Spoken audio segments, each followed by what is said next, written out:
हां, तर बघा फर्स्ट व्हिडिओमध्ये आपण टॉपिक बघितले आहे 2 आणि आपला त्यामध्ये मी नेक्स्ट जो टॉपिक आहे आजचा आपला केपलर्स लॉ याच्याबद्दल इंट्रोड्यूस मी तुम्हाला करून दिलेला आहे प्रिव्हियस व्हिडिओमध्ये. ठीक आहे.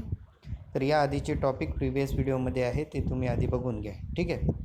Now let start Kepler's law. ठीक आहे. ऑलरेडी मी याचं इंट्रोडक्शन दिलेलं आहे. अजून मी शॉर्टमध्ये सांगून देतो तुम्हाला केपलर्स लॉ कशाबद्दल आहे. ठीक आहे. तर Kepler's law is about the planetary motion. ठीक आहे.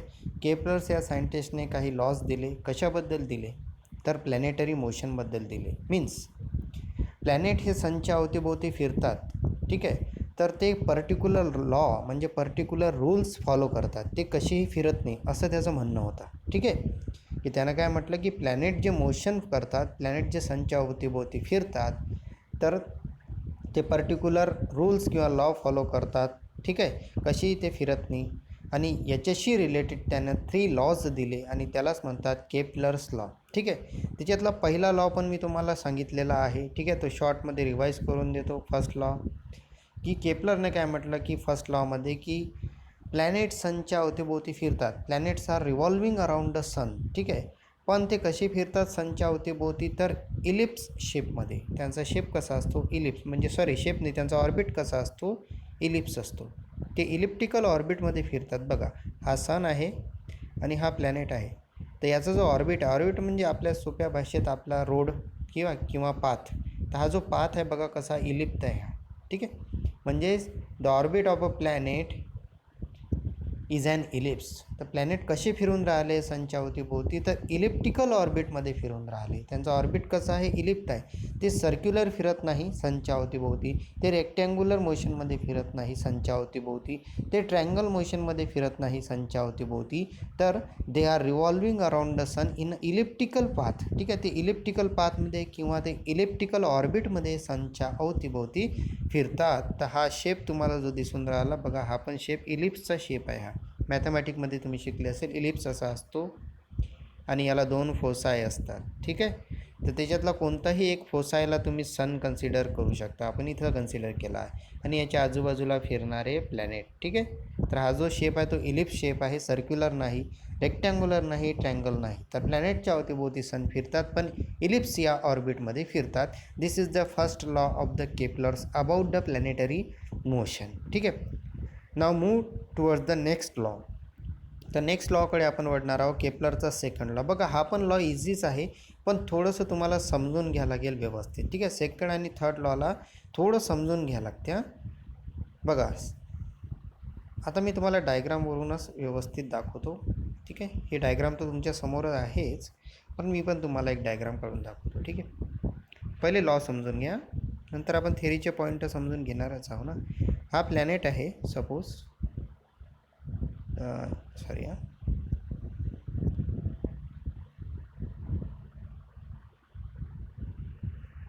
एक मिनट.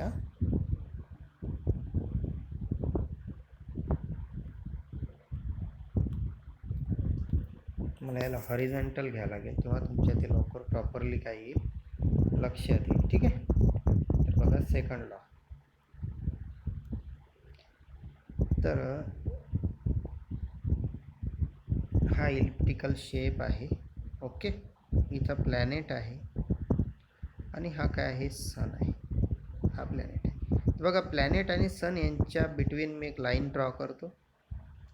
हा प्लॅनेट आता पुढं जात आहे म्हणजे स्वीप होत आहे. हा प्लॅनेट पुढं जात आहे म्हणजे स्वीप होत आहे आणि हा इथपर्यंत आला. ठीक आहे. तर बघा इथे एक लाईन. तर इथून इथं स्वीप होण्यासाठी म्हणजे पुढे जाण्यासाठी या प्लॅनेटला काहीतरी वेळ लागला असेल. ठीक आहे. आणि पुढे जाऊन याने काहीतरी एरिया, काहीतरी डिस्टन्स पण याने काय केलं? कवर केलं असेल. म्हणजे याला काहीतरी टाईम पण लागला आणि यानं काहीतरी डिस्टन्स पण काय केलं? कवर केलेलं आहे. ठीक आहे. आता सपोज हा प्लॅनेट पुढं आला इथे, तुम्ही इथे पण एक लाईन ड्रॉ करतो आणि पुन्हा इथून काय झाला? तो स्वीप झाला इकडे, पुन्हा इथं आला होतो तर मी पुन्हा इथून एक लाईन ड्रॉ करतो. तर बघा, इथून इकडे स्वीप होण्यासाठी पण त्याला काही ना काही टाईम लागला असेल आणि त्याने काही ना काही डिस्टन्स कवर केलेलं असेल. ठीक आहे. आता मी ह्या प्लॅनेटला इथं काढतो आणि पुन्हा हा प्लॅनेट इथून इकडे स्वीप झाला असेल आणि इथपर्यंत आला असेल. ठीक आहे. तर इथून इथं स्वीप होण्यासाठी पण याला काही ना काही टाईम लागला असेल आणि काही ना काही डिस्टन्स याने कवर केला असेल. ठीक आहे. म्हणजे इथून इथे स्वीप होण्यासाठी पुढे जाण्यासाठी त्याला काही ना काही टाईम लागला, त्याने काही ना काही डिस्टन्स कवर केलं. इथून इथे स्वीप होण्यासाठी पण या प्लॅनेटला काही ना काही टाईम घेतलेला आहे आणि काही ना काही डिस्टन्स पण कवर केलेला आहे.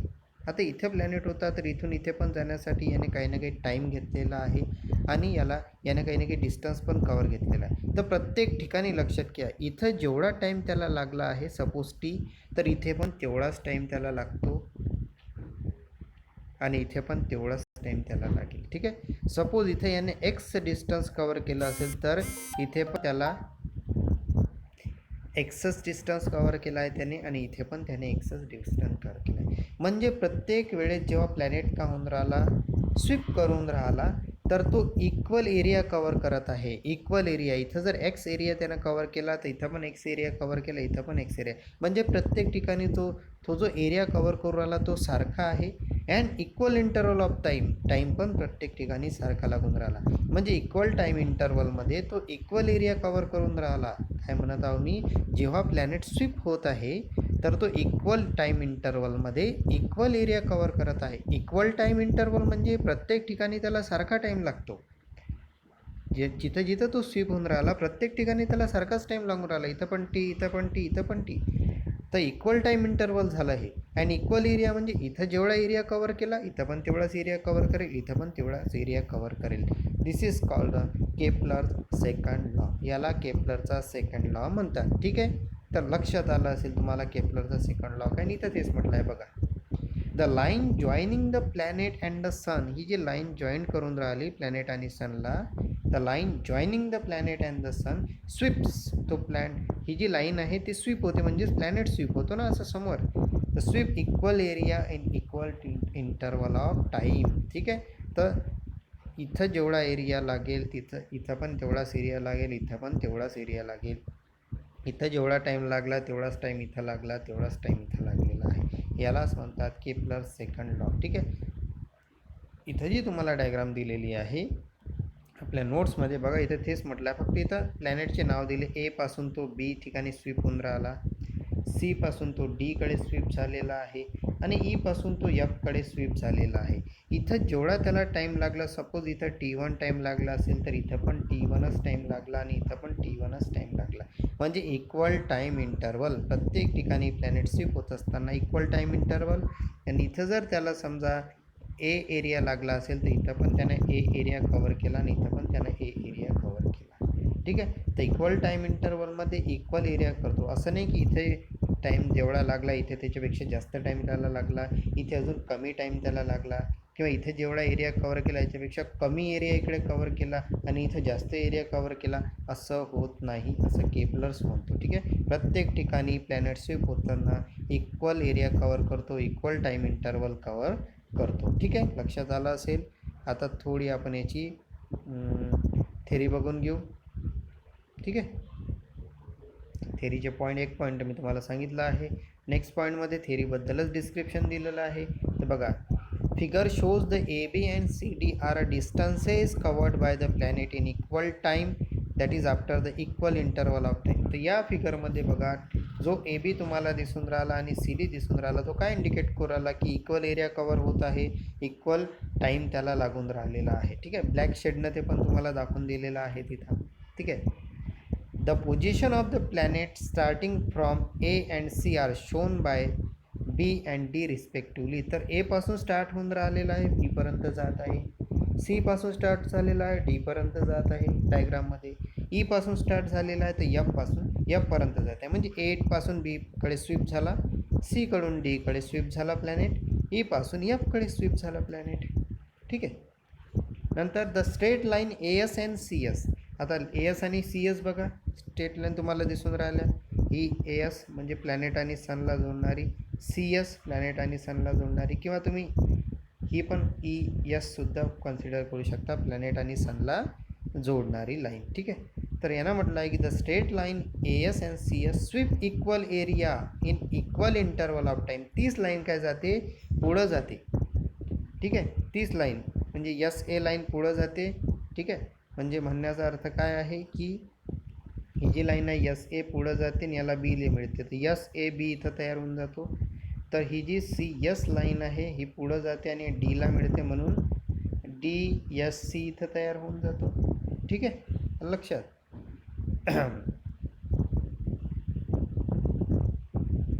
तर बघा तेच इथं म्हटलेलं आहे. ठीक आहे, the straight line A S and C S sweep equal area in equal interval of time, that is area A S B and C S D are equal. त्याचाच अर्थ काय झाला की एरिया, हा जो एरिया आहे एस ए बी आणि C S D, हे एरिया काय आहे, इक्वल आहे. कारण की आधीच म्हटलं आहे आपण एरिया ए एस बी. ठीक आहे, तर एरिया कोणता ए एस बी आणि दुसरा एरिया कोणता आहे सी एस डी, दुसरा एरिया कोणता आहे सी एस डी. हा एरिया इक्वलच आहे, सारखा एरिया आहे. जरी दिसायला कमी जास्त दिसतो पण एरिया हा सारखाच आहे. हा पण एरिया ॲक्च्युली सारखाच आहे, कारण की केपलरचा सेकंड लॉस म्हणतो इक्वल टाईम इंटरवलमध्ये तो इक्वल एरिया कवर करत आहे. ठीक आहे, हा झाला केपलरचा सेकंड लॉ. ठीक, आता बघू केपलरचा थर्ड लॉ. आता केपलरचा जो थर्ड लॉ आहे तो ॲक्च्युली एक एक्सप्रेशन आहे, म्हणजे एक फॉर्म्युला आहे तो. ठीक आहे, जो तुम्हाला समजून घ्यायचा आहे. आणि या नोट्समध्ये तो फॉर्म्युला मी टाकायचा विसरलेलो आहे, तर तो तुम्हाला टाकून द्यावा लागेल. आलं का लक्षात? तुम्ही तो थोडासा मला मिस झाला आहे.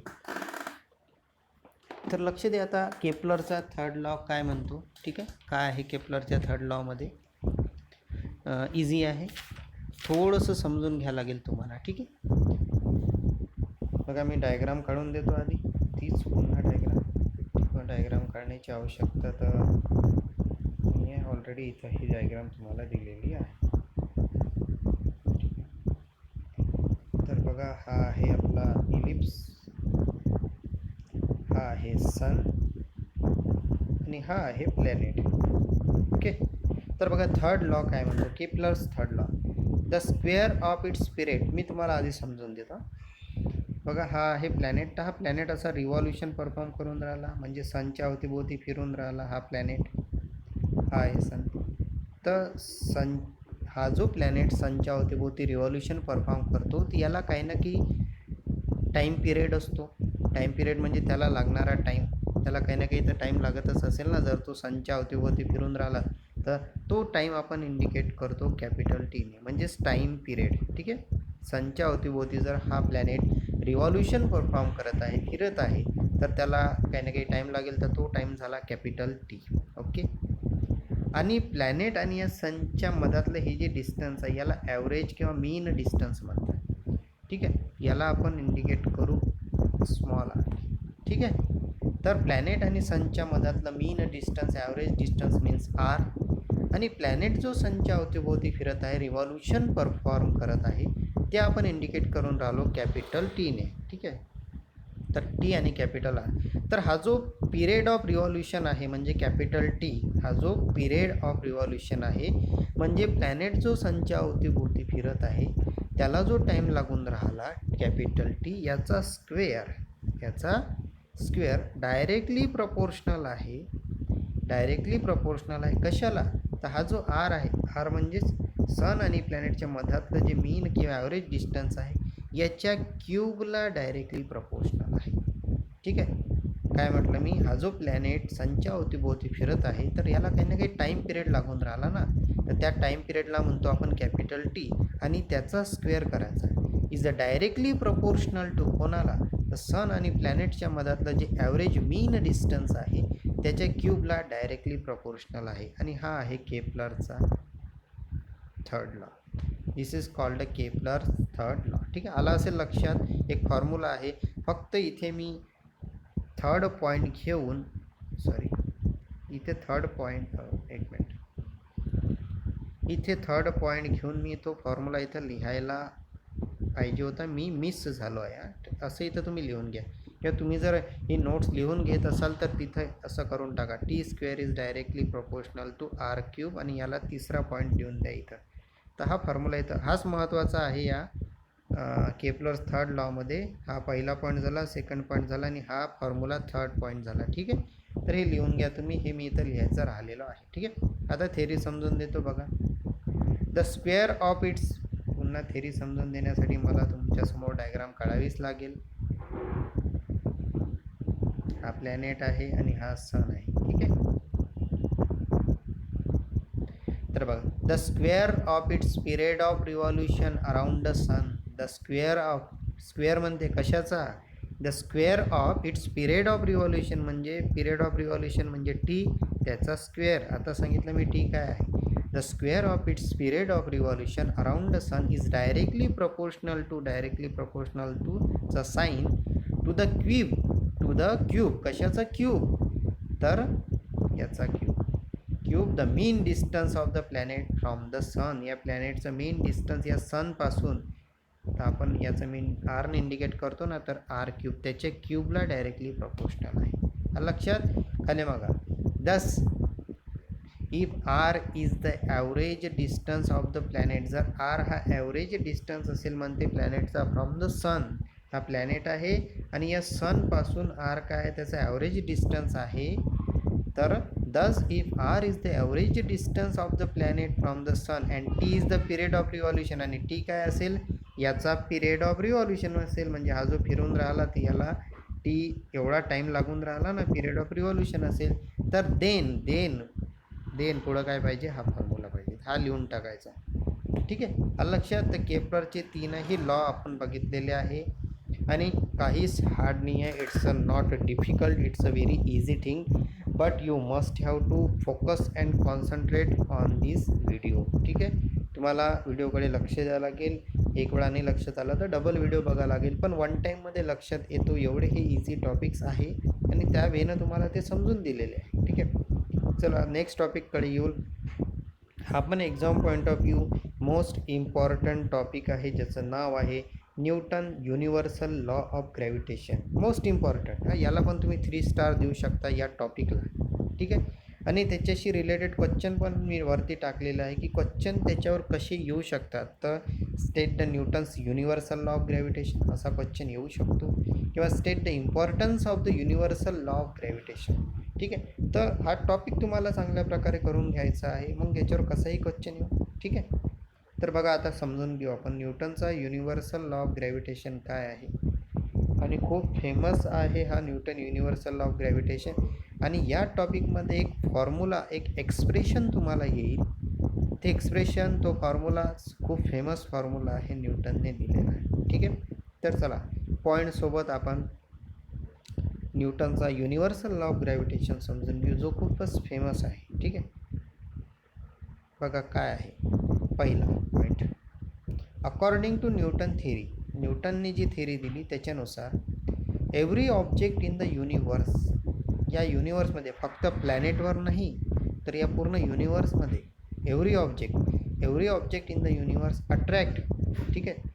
या युनिवर्समध्ये काय म्हणते, एक ऑब्जेक्ट काय करतो, अट्रॅक्ट करतो एव्हरी अदर ऑब्जेक्ट. म्हणजे या युनिवर्समध्ये फक्त पृथ्वीवर नाही तर पृथ्वीच्या बाहेर पण एक ऑब्जेक्ट दुसऱ्या ऑब्जेक्टला काय करतो, अट्रॅक्ट करतो. म्हणते काय म्हटलं आहे त्याने, की एक ऑब्जेक्ट दुसऱ्या ऑब्जेक्टला अट्रॅक्ट करतो. सपोज बघा, हा एक ऑब्जेक्ट आहे आणि हा दुसरा एक ऑब्जेक्ट आहे. प्रत्येक ऑब्जेक्टला काही ना काही मास असते, प्रत्येक वस्तूला काही ना काही मास असते. तर या ऑब्जेक्टचा मास m1 आहे, या ऑब्जेक्टचा मास m2 आहे. तर न्यूटनचा लॉ काय म्हणतो की every object in the universe attract every other object. हा ऑब्जेक्ट याला अट्रॅक्ट करतो इकडल्याला, आणि हा इकडल्याला अट्रॅक्ट करतो म्हणते, विथ डेफिनाईट फोर्स. पण त्यांच्या मधात काय आहे, डेफिनाईट फोर्स आहे. का कसे काय अट्रॅक्ट करून राहिले, तर त्यांच्या मधात काय आहे, फोर्स आहे, पण डेफिनाईट फोर्स आहे तो. ठीक आहे. कमी जास्त असू शकते, डेफिनाईट फोर्स आहे. ठीक आहे. तर या युनिवर्समध्ये एक ऑब्जेक्ट दुसऱ्या ऑब्जेक्टला अट्रॅक्ट करतो विथ अ डेफिनाईट फोर्स. त्यांच्या मधात एक डेफिनाईट फोर्स आहे म्हणते. ठीक आहे. असा न्यूटनचा युनिव्हर्सल लॉ आहे ग्रॅव्हिटेशनचा. ओके. ठीक आहे. Next point, this a force. आता बघा, न्यूटनचा हा तर लॉ झाला. ठीक आहे. एक ऑब्जेक्ट दुसऱ्या ऑब्जेक्टला अट्रॅक्ट करतो आणि दोघांच्या मधात एक डेफिनाईट फोर्स असतो. ठीक आहे. हा न्यूटनचा लॉ आहे युनिव्हर्सल. ठीक आहे. आता हा लॉ सांगत असताना त्याने एक फॉर्म्युला पण दिला. आता तो फॉर्म्युला बघा काय आहे. नेक्स्ट पॉईंट बघा, आता याने जे म्हटलं की एक ऑब्जेक्ट दुसऱ्या ऑब्जेक्टला अट्रॅक्ट करतो आणि दोघांच्या मधात एक डेफिनाईट फोर्स आहे. आता त्याने त्या फोर्सबद्दल म्हटलं. ठीक आहे, त्याने काय म्हटलं, दिज फोर्स. ठीक आहे, समजा तो फोर्स एफ आहे. इथं बघितलं ना आपण, दोघांच्या मधात डेफिनाईट फोर्स आहे, एफ आहे. तर दिस फोर्स, तो फोर्स म्हणते this force is directly proportional to, तो फोर्स डायरेक्टली प्रोपोर्शनल आहे कशाला, this force is directly proportional to the product of the masses of the two object. हे जे दोन ऑब्जेक्ट आहे यांना काही ना काही मास असेल ना, तर याचा मास M1, याचा मास M2, त्या दोघांच्याही मासचा आपण प्रॉडक्ट केला म्हणजे M1 इंटू M2 आपण केला, त्याला डायरेक्टली प्रोपोर्शनल आहे. तर M1 पहिल्या ऑब्जेक्टचा मास, M2 दुसऱ्या ऑब्जेक्टचा मास, याला हा फोर्स डायरेक्टली प्रोपोर्शनल आहे म्हणते, हे म्हटलं न्यूटन. ठीक आहे, काय म्हटलं, जर एक ऑब्जेक्ट दुसऱ्या ऑब्जेक्टला अट्रॅक्ट करतो तर त्यांच्या मधात जो डेफिनाईट फोर्स आहे तो डेफिनाईट फोर्स डायरेक्टली प्रोपोर्शनल आहे कोणाला, तर हे दोन ऑब्जेक्ट जे आहेत त्यांच्या मासेसला. ठीक आहे, आता डायरेक्टली प्रोपोर्शनलचा अर्थ काय झाला. ठीक आहे, डायरेक्टली प्रोपोर्शनल आहे. ठीक आहे, काही मुलं वाचून घेईन, रटून पण घेईल, एक्झाममध्ये लिहून पण टाकेल. ठीक आहे, but what is the meaning of the directly proportional. Directly प्रोपोर्शनलचा तिथं मिनिंग काय, अर्थ काय, तर तो मिनिंग असा आहे की जर फोर्स वाढला तर हा काय वाढेल, मास पण इकडे वाढेल, किंवा या प्रॉडक्ट ऑफ मासमधला कोणाचाही मास जर इन्क्रीज झाला तर फोर्स इन्क्रीज होईल, किंवा प्रॉडक्ट ऑफ मासमधला कोणाचाही मास जर कमी झाला तर फोर्स डिक्रीज होईल. म्हणजे म्हणण्याचा अर्थ आहे डायरेक्टली प्रोपोर्शनलमध्ये ही साईड वाढली तर ही साईड पण वाढेल, ही साईड कमी झाली तर ही साईड पण कमी होऊन जाईल. डायरेक्टली प्रोपोर्शनलचा अर्थ असाच होते की राईट साईडला जेवढा इफेक्ट होत असेल तेवढाच लेफ्ट साईडला इफेक्ट होतो, किंवा लेफ्ट साईडला जेवढा इफेक्ट असेल तेव्हा राईट साईडला इफेक्ट होतो. राईट साईड 2 वाढत असेल तर लेफ्ट साईड 2 वाढेल. ठीक आहे, राईट साईड 2 कमी होत असेल तर लेफ्ट साईड 2 कमी होऊन जाईल. म्हणजे बघा सारखा इफेक्ट होतो दोन्हीकडे. ठीक आहे, जर डायरेक्टली प्रोपोर्शनल असेल तर. ठीक आहे, राईट साईडला जेवढा इफेक्ट झाला तेवढाच लेफ्ट साईडला इफेक्ट होतो, किंवा लेफ्ट साईडला जेवढा इफेक्ट झाला तेवढा राईट साईडला होतो. तर हाच डायरेक्टली प्रोपोर्शनलचा मिनिंग आहे, तुम्ही जर सोप्या भाषेत समजून घेतलं तर. ठीक आहे, तर यानं हेच म्हटलं की एक ऑब्जेक्ट दुसऱ्या ऑब्जेक्टला अट्रॅक्ट करत आहे, दोघांच्या मधात डेफिनाईट फोर्स आहे, तर हा जो डेफिनाईट फोर्स आहे तो डायरेक्टली प्रोपोर्शनल आहे कोणाला, तर ह्या दोन्ही ऑब्जेक्टचे जे मास आहे त्यांना. ठीक आहे, म्हणजे या दोन मासमधलं एखाद्याही ऑब्जेक्टचा मास जर दुप्पटने वाढला तर फोर्स दुप्पटने वाढेल. या दोन मासमधल्या एखाद्या ऑब्जेक्टचा मास 4 पटने वाढला तर फोर्स 4 पटने वाढून जाईल. या दोन मासमधल्या एखाद्याचा मास 2 पटने कमी झालं दुप्पटने तर फोर्स दुप्पटने कमी होऊन जाईल. म्हणजे जेवढा फरक राईट साईडला पडेल तेवढाच फरक लेफ्ट साईडला पडेल. ठीक आहे, हाच डायरेक्टली प्रोपोर्शनलचा मिनिंग आहे. ठीक आहे, ते लक्षात आलं. This force is directly proportional to the product of the masses of two object. ठीक आहे, एवढं झालं. आता अजून बघा पुढं काय, संपलं नाही अजून अँड म्हणजे हाच फोर्स. पहिले तर हा शिकलो आपण की हा फोर्स डायरेक्टली प्रोपोर्शनल आहे दोन्हीही ऑब्जेक्टचे जे मास आहेत त्यांना.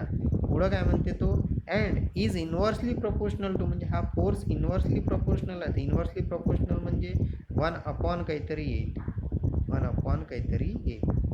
ठीक आहे, तर दिस फोर्स त्याने काय म्हटलं, and is inversely proportional to the, कोणाला इन्व्हर्सली प्रोपोर्शनल आहे, square of the distance between them. आता या दोघांच्या मदत काही की डिस्टन्स नाही राहील का ऑब्जेक्टच्या, सपोज इथं डिस्टन्स किती आहे डी, तर हा जो डिस्टन्स आहे याच्या स्क्वेअरला इन्व्हर्सली प्रोपोर्शनल आहे. ठीक आहे, इन्व्हर्सली म्हटलं की 1 घेऊन घ्यायचा. ठीक आहे, the force is inversely proportional to the distance between two object and force is directly proportional to the masses of the two object. ठीक आहे, तर ह्या दोन गोष्टी न्यूटनने युनिव्हर्सल लॉ देत असताना सांगितलं आहे की दोन ऑब्जेक्ट जर एकमेकाला अट्रॅक्ट करत आहे तर त्यांच्या मधात डेफिनाईट फोर्स असतो, आणि तो डेफिनाईट फोर्स या दोन्ही ऑब्जेक्टचे जे मासेस आहेत त्यांना डायरेक्टली प्रोपोर्शनल असतो, आणि ह्या दोन्ही ऑब्जेक्टच्या मधातला जो डिस्टन्स आहे ना त्याला इन्व्हर्सली प्रोपोर्शनल असतो.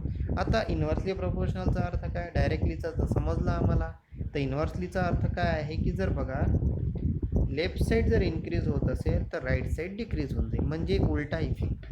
डायरेक्टली प्रोपोर्शनलमध्ये सारखा इफेक्ट, राईट साईडला जेवढा इफेक्ट झाला तेवढाच लेफ्ट साईडला. राईट साईड 2 वाढली तर लेफ्ट साईड पण 2 वाढेल, पण इकडे असं नाही. इन्व्हर्सली प्रोपोर्शनलमध्ये काय होते, राईट साईड 2 वाढली तर लेफ्ट साईड 2 कमी होऊन जाईल, किंवा लेफ्ट साईड किंवा राईट साईड 4ने वाढली तर लेफ्ट साईड 4ने कमी होऊन जाईल, उलटा इफेक्ट होते. ठीक आहे. पण इथं डी स्क्वेअर म्हटलं आहे, लक्षात ठेवा. जर फोर जर 2ने वाढला तर हा 4ने कमी होईल. हा स्क्वेअर आहे ना, दुप्पटने कमी होईल, फक्त दुप्पटचा फरक आहे इथं. जर फोर्स इथं 8ने वाढला, ठीक आहे, तर हा डिस्टन्स इथं 8पटने कमी होऊन जाईल. म्हणजे दुप्पटने कमी जास्त होऊन राहिलेलं, पण शेवटी उलटा इफेक्ट पडते इथं, उलटा इफेक्ट होते. ठीक आहे, इन्व्हर्सली प्रोपोर्शनलमध्ये. आता ह्या दोन्हीही फॉर्म्युल्याला आपण कंबाईन कसं लिहू शकतो बघा. दोन्ही फॉर्म्युल्याला आपण कंबाईन लिहू शकतो. पहिले पॉईंट बघून घ्या की बघा, figure shows the two object with masses m1. Figure काय दाखवून राहिले की दोन ऑब्जेक्ट आहे. हा एक ऑब्जेक्ट आहे ज्याचा मास m1 आहे. Figure shows the two object with masses m1 आणि m2, आणि हा जो दुसरा ऑब्जेक्ट आहे याचा मास m2 आहे. Kept at a distance d from each other, आणि ते दोघं एकमेकांपासून d या डिस्टन्सवर ठेवलेले आहे. हा इथं ठेवला आहे, हा इथं ठेवला आहे, दोघांच्या मधात d डिस्टन्स आहे. ठीक आहे. Mathematically the gravitational force of the attraction between this two bodies can be written as. Mathematically तुम्ही कसं लिहू शकता या दोन बॉडीमधला फोर्स. ठीक आहे, तर ते आपण बघू मॅथमॅटिकली कसं लिहू शकता. तर बघा, इथे पण मी तो फॉर्म्युला लिहिणं मिस झाला, विसरलेलो आहे नोट्समध्ये. तर इथे एक पॉईंट करून तुम्हाला मॅथमॅटिकली कसं लिहायला लागेल की बघा, असं लिहायला लागेल, force is directly proportional to masses of the two object, आणि इन्व्हर्सली प्रोपोर्शनल आहे डिस्टन्सला. ते याच्याच खाली लिहून दोन्ही फॉर्म्युले कंबाईन करून असं लिहून इथं हा पॉईंट तुम्हाला लिहायचा आहे जो नोट्समध्ये नाही आलेला आहे. ठीक आहे. तर mathematically the gravitational force of the attraction between this two bodies can be written as. तर तुम्हाला असं लिहायला लागेल, F is directly proportional to the m1 and m2, आणि इन्व्हर्सली प्रोपोर्शनल म्हणजे डिवायडेड बाय d स्क्वेअर. आणि आता याच्यानंतर अजून तुम्हाला काय लिहायचं आहे नोट्समध्ये की फोर्स हा डायरेक्टली प्रोपोर्शनलचा सिम्बॉल काढून टाकायचा, तिथं येईल कॅपिटल G, बाकी सेम टू सेम. तर इन्व्हर्सली प्रोपोर्शनलचं साईन तिथून काढलेलं आहे, आणि तिथं कॅपिटल G आला. हा कॅपिटल G आहे ग्रॅव्हिटेशनल कॉन्स्टंट. हा कॅपिटल G काय आहे, ग्रॅव्हिटेशनल कॉन्स्टंट. तर हे दोन पॉईंट तुम्हाला ॲड करायचे आहे तिथं, जे राहून गेलेले आहे नोट्समध्ये. ठीक आहे. तर न्यूटनने हा एक फेमस फॉर्म्युला दिलेला आहे, हा खूप फेमस फॉर्म्युला आहे, लक्षात ठेवायचा खूपच. F equal to G into m1 into m2 upon d square. ठीक आहे, तुमच्या टेक्स्टबुकमध्ये आहे हा फॉर्म्युला, मी इथं फक्त टाकला, विसरलेलो आहे नोट्समध्ये. तर F equal to G into m1 m2 upon d square. तर याच्यात F म्हणजे दोन ऑब्जेक्टच्या मधातला फोर्स, कॅपिटल G म्हणजे ग्रॅव्हिटेशनल फोर्स, m1 म्हणजे पहिल्या ऑब्जेक्टचा मास, m2 म्हणजे दुसऱ्या ऑब्जेक्टचा mass, divided by d square. तर d काय झाला, दोन ऑब्जेक्टच्या मधातला डिस्टन्स. आलं लक्षात. ठीक आहे, तेवढे तुम्हाला हे दोन पॉईंट ॲड करायचे आहे, लिहून घ्यायचे आहे. ठीक आहे. नंतर बघा, here G is the universal gravitational constant, जे मी आता सांगितलं, जे फॉर्म्युल्यामध्ये आहे. नंतर द लॉ मीन्स दॅट, या लॉचा अर्थ काय झाला, द लॉ मीन्स दॅट, जसं मी पुन्हा लिहितो तुमच्यासमोर एक वेळा म्हणजे समजण्यासाठी, m1 m2 आणि d स्क्वेअर. तर बघा, दिस लॉ मीन्स दॅट, हा फॉर्म्युला म्हणजे लॉस आहे एका प्रकारे. The law means that if the mass of the one object is double, या दोघांपैकी एकाचाही ऑब्जेक्टचा मास डबल झाला, किंवा m1 डबल झाला किंवा m2 डबल झाला, तर काय होईल, the force between the two object is also double. तर फोर्स पण डबल होऊन जाईल, जे मी आधीच सांगितलं, डायरेक्टली प्रोपोर्शनलचा अर्थ हाच होत असते. दोन मासेस आहे दोन ऑब्जेक्टचे, त्यापैकी कोणाचाही मास जर डबल झाला तर फोर्स डबल होऊन जाईल. ठीक आहे. नंतर also if the distance is double, समजा डिस्टन्स डबल झाला खालचा, ठीक आहे, तर the force is decreases by 4, तर फोर्स 4ने कमी होऊन जाईल, कारण फोर्स आणि डिस्टन्स इन्व्हर्सली प्रोपोर्शनल आहे. तर हा जर डबल झाला, दुप्पटने वाढला, हा जर दुप्पटने वाढला तर हा चौपटने कमी होऊन जाईल, कारण की इन्व्हर्सली प्रोपोर्शनल म्हणजे उलटा अर्थ. ठीक आहे, इन्व्हर्सली प्रोपोर्शनल म्हणजे उलटा इफेक्ट. हा 2ने वाढला, हा 4ने कमी होईल, हा 8ने वाढला, हा 16ने कमी होऊन जाईल. ठीक आहे, तर दुप्पटचा फरक होतो. तर this is the Newton's universal law of gravitation. ठीक आहे. तर आय थिंक समजलं असेल की न्यूटनचा universal law of gravitation constant काय, Newton's universal law of gravitation काय आहे. आणि जरी थोडंसं तुम्हाला डाऊट कुठं मिस्टेक वाटत असेल किंवा लक्षात नाही आलं असेल तर व्हिडिओ पुन्हा बघायचा किंवा तुम्ही क्वेश्चन त्याबद्दल विचारू शकता किंवा तुमचं काही पॉईंट दूर करू शकता, तुम्ही विचारू शकता. ठीक आहे. तर आपण आज 2 पॉईंट बघितलेले आहे. बघा या नोट्समध्ये काही त्याच्याशी रिलेटेड क्वेश्चन्स दिलेले असतात. नोट्स हवी असली तर ईमेल मी तुम्हाला दिलेला आहे माझा, त्या ईमेलवर तुम्ही मला मेसेज करा, तुम्हाला नोट्स मिळून जाईल. ठीक आहे. तर असा हा आपला आज आपण 2 टॉपिक घेतलेले आहे. नेक्स्ट व्हिडिओमध्ये आपले पुढचे टॉपिक येईल. Okay, bye.